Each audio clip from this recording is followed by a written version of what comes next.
Morning বন্ধুরা, কেমন আছো তোমরা সবাই? আই হোপ তোমরা অনেক ভালো আছো। আমিও এখন একটু ভালো আছি। আমি খুশি, আর তোমরা দেখছো খুশিস লাইফস্টাইল। তো দেখো, শরীরটা ভীষণ খারাপ হয়ে গেছিলো 3 দিন ধরে। এত জ্বর এসেছিল আর মাথার যন্ত্রণায় ছিঁড়ে যাচ্ছিল, ওই জন্য ভিডিও কোনো রকম দিতে পারিনি। আই হোপ তোমরা আমার পাশে থাকবে। তো আজকে দেখো বৃহস্পতিবার, আর এই সকাল 8টার মতন বাজে। এখন থেকেই তোমাদেরকে সাথে নিয়ে ভিডিওটা স্টার্ট করছি। যতটা চেষ্টা করব ভিডিওটা পুরোটা কমপ্লিট করার। তো দেখো, এখন আমি আদাগুলো ছাড়িয়ে কেটে নিচ্ছি। তো মশলাটা মায়ের শেষ হয়ে গেছিলো, মা একেবারে পেস্ট করে রেখে দেয় আদা রসুনের একেবারে। তো ওই জন্য আমি আদাগুলো আর রসুনগুলো ছাড়িয়ে মিক্সির মধ্যে ভালো করে পেস্ট করে রেখে দেব, যাতে রোজের রান্নার জন্য খুব সুবিধা হয় রান্না করতে, আর তাহলে রোজের মশলা করতে হয় না। একদিন যদি করে রাখা হয় তাহলে এক সপ্তাহ খুব ভালো মতন রান্না হয়ে যায়, আর রান্না করতেও ভীষণই সুবিধা হয়। তো ভিডিওটা দেখতে থাকো, আই হোপ তোমাদের দেখতে অনেকটাই ভালো লাগবে। তো শরীরটা ভীষণই কমজোরি হয়ে গেছে আমার, এই জ্বরটা এলে একদমই হাত পা ছেড়ে যাচ্ছে।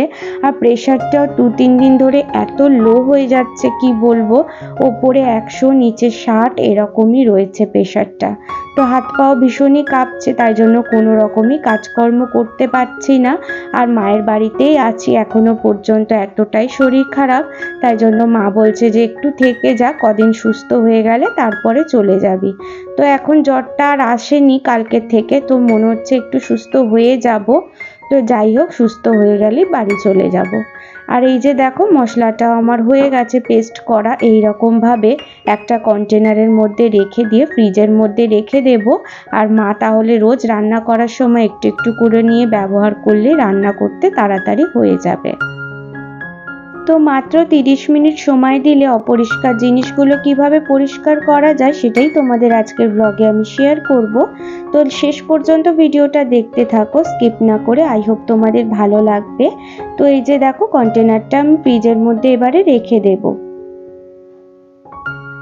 আমার এত পর্যন্ত ভিডিওটা যদি কোনো নতুন বন্ধু দেখে থাকো তাহলে আমাকে কমেন্ট করে বলো যে ভিডিওটা তোমাদের কেমন লাগছে দেখে। আর যদি ভালো লাগে তাহলে একটা লাইক করে দিও, আর চ্যানেলটা সাবস্ক্রাইব করে তোমরা আমার পাশে থেকো।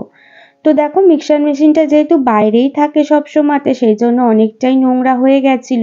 তাই জন্য আমি কি করেছি, ভিম লিকুইডটা জলের মধ্যে গুলেছি, দিয়ে স্কচ ব্রাইট দিয়ে ভালো করে ক্লিন করে নিচ্ছি।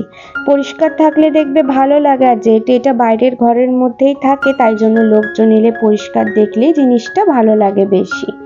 আর আমি কিছু কমেন্টে রিপ্লাই করে নিয়ে এর মুহূর্তে সৌমিতাস চয়েস আইডি থেকে এক বন্ধু আমাকে কমেন্ট করেছে, আজ ফার্স্ট টাইম তোমার ব্লগটা দেখলাম, আমার খুব ভালো লাগলো। থ্যাংক ইউ বন্ধু, যে তোমার আমার ভিডিওটা দেখতে ভালো লেগেছে। তো এইভাবেই তোমরা আমার পাশে থেকো, তাহলে আমি এগিয়ে যেতে পারবো। আর মনিকার সিম্পল লাইফস্টাইল আইডি থেকে এক বন্ধু বলেছে, খুব সুন্দর একটি ব্লগ। থ্যাংক ইউ ডিয়ার, যে তোমার আমার ব্লগটা এত সুন্দর লেগেছে। তো তোমরা এরকম আমার পাশে থেকো। সুস্মিতা চৌধুরী আইডি থেকে এক বোন আমাকে কমেন্ট করেছে, অনেকটাই বড়। প্রথমে লিখেছে, দিদি তুমি কেমন আছো? হ্যাঁ বোন, এখন একটু ভালো আছি আমি। তো আমি এই জন্য ভিডিওটা দিচ্ছি। তো তারপরে অনেকটাই বড় কমেন্ট করেছো, সেটা পুরোটা আমি পড়ে সম্ভব নয় বলা। তো আমি তোমাকে ইনশর্টে বলে দিচ্ছি যে তুমি বলছো যে টাওয়াল কি করে মাথার মধ্যে ভিজে চুলে র্যাপ করে কাজকর্ম সমস্ত করা যায় আর মাথার চুলটাও শুকিয়ে যায়, সেটা তোমাকে আমি একটা ব্লগের মাধ্যমে শেয়ার করে থাকি। তো তুমি নিশ্চয়ই যখন বলেছো তখন আমি নিশ্চয়ই করব, মাথায় কি করে টাওয়াল র্যাপ করে সমস্ত কাজকর্ম করা যায়, তাহলে মাথার চুলটাও একদিকে শুকিয়ে যায় আর একদিকে চুলটাও ভালো থাকে আর কি। তো যাই হোক, তোমাকে একটা ভিডিওর মধ্যে আমি ওটা শেয়ার করে দেব যখন তুমি বলেছো। আর দেখো, এবারে মিক্সার মেশিনটা আমি ক্লিন করে নিয়েছি, দিয়ে ওয়াশিং মেশিনটাও প্রচণ্ড নোংরা হয়ে গেছিলো। যেহেতু সাদা তাই জন্য একটু নোংরা হলেই ভীষণ বাজে লাগে দেখতে। তো যেহেতু জলটা ছিল ভিম লিকুইড গোলা, তাই জন্য স্কচ ব্রাইটটা দিয়ে আমি ভালো করে ঘষে একটু পরিষ্কার করে নিচ্ছি। মা যেহেতু রোজই পরিষ্কার করে তাই জন্য অতটাও কষ্ট হয় না পরিষ্কার করতে, রোজ একটু করে মুছলেই পরিষ্কার হয়ে যায়।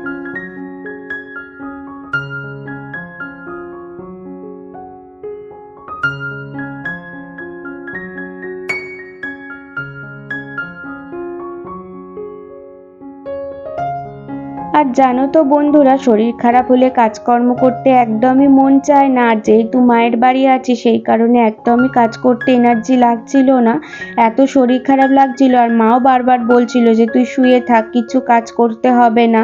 আর সেই কারণে দুদিন ধরে পুরো টানাই শুয়েছিলাম, একদম উঠতে পারিনি। এত হাত পা কাঁপছিল, প্রচণ্ড পরিমাণে উইক হয়ে গেছিলাম। আর ডাক্তার দেখিয়েছি, ডাক্তার এত ওষুধ দিয়েছিল তাই জন্য অনেক পরিমাণে দুর্বল হয়ে গেছিলাম। আর দেখবে অ্যান্টিবায়োটিক খেলে প্রচণ্ড শরীরটা দুর্বল করে দেয়। আর মাইগ্রেনের জন্য মাথায় স্ক্যান করতে দিয়েছে ডাক্তার, বলছে মাথায় একবার স্ক্যান করে দেখতে যে এত কেন বাড়াবাড়ি মাথার যন্ত্রণা হচ্ছে। তো তাই জন্য দেখি এই কটা দিনের মধ্যেই ভাবছি স্ক্যানটা করে একেবারেই বাড়ি যাব ওখানে। তো রান্নায় দেখো লাল শাক ভাজা হচ্ছে এদিকে, আর এদিকে মৌরলা মাছ এনেছে বাপি। বেগুন দিয়ে মৌরলা মাছটা চচ্চড়ি হবে, সেই কারণে মাছটা প্রথমে ভেজে নিচ্ছি। মাছটা ভেজে যদি রান্না করা হয় তাহলে কি হয় বলো তো, মাছে কাঁটাটা লাগে না মুখের মধ্যে। আর দেখো লাউয়ের ডাল রান্না হয়ে গেছে, এবারে মাছের চচ্চড়িটা ভাবছি আমি করব, কারণ আমি খুব সুন্দর রান্নাটা করি। আর এই যে দেখো প্রথমে কালো জিরে ফোড়ন দিয়ে দিয়েছি তেলের মধ্যে, তারপরে বেগুনটা আর কাঁচা লঙ্কা চিড়ে দিয়ে দিয়েছি, দিয়ে ভালো মতন ভাজা ভাজা করব যতক্ষণ না বেগুনটা একটুখানি সিদ্ধ হয়ে যাচ্ছে। জানো তো বন্ধুরা, আজকে আমার শ্বশুরমশাইয়ের মৃত্যুদিন, তো মনটা ভীষণই খারাপ। প্রত্যেকটা বছর আমি যাই, বাবাকে গলায় মালা দিই আর সন্দেশ দিই, খুব ভালো লাগে সেইখানে। তো আজকে এতটাই শরীর খারাপ, তাই জন্য আমি উঠতেই পারছিলাম না, যেতেও পারছিলাম না, তাই জন্য ভীষণ মনটা খারাপ লাগছিল।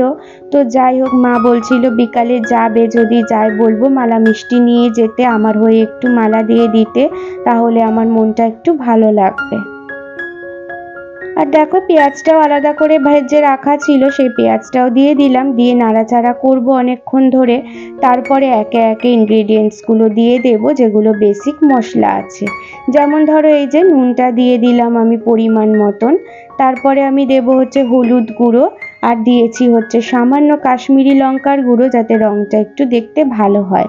তো এরপরেও নাড়াচাড়া আমি করে নেব অনেকক্ষণ দিয়ে, তারপরে আমি চাপা দিয়ে রেখে দেবো।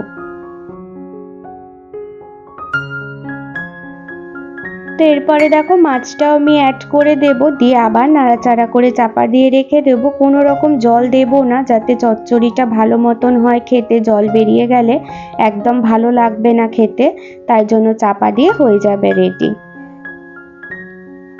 তো জানো তো বন্ধুরা, আমার শ্বশুরমশাই ভীষণ ভালো মানুষ ছিলেন। আর 7 বছর হয়ে গেল, এই বছর মারা গেছে।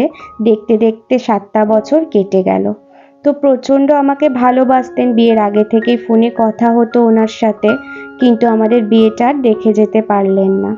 তো যাই হোক, আজকের ভিডিওটা আমি এখানেই শেষ করলাম।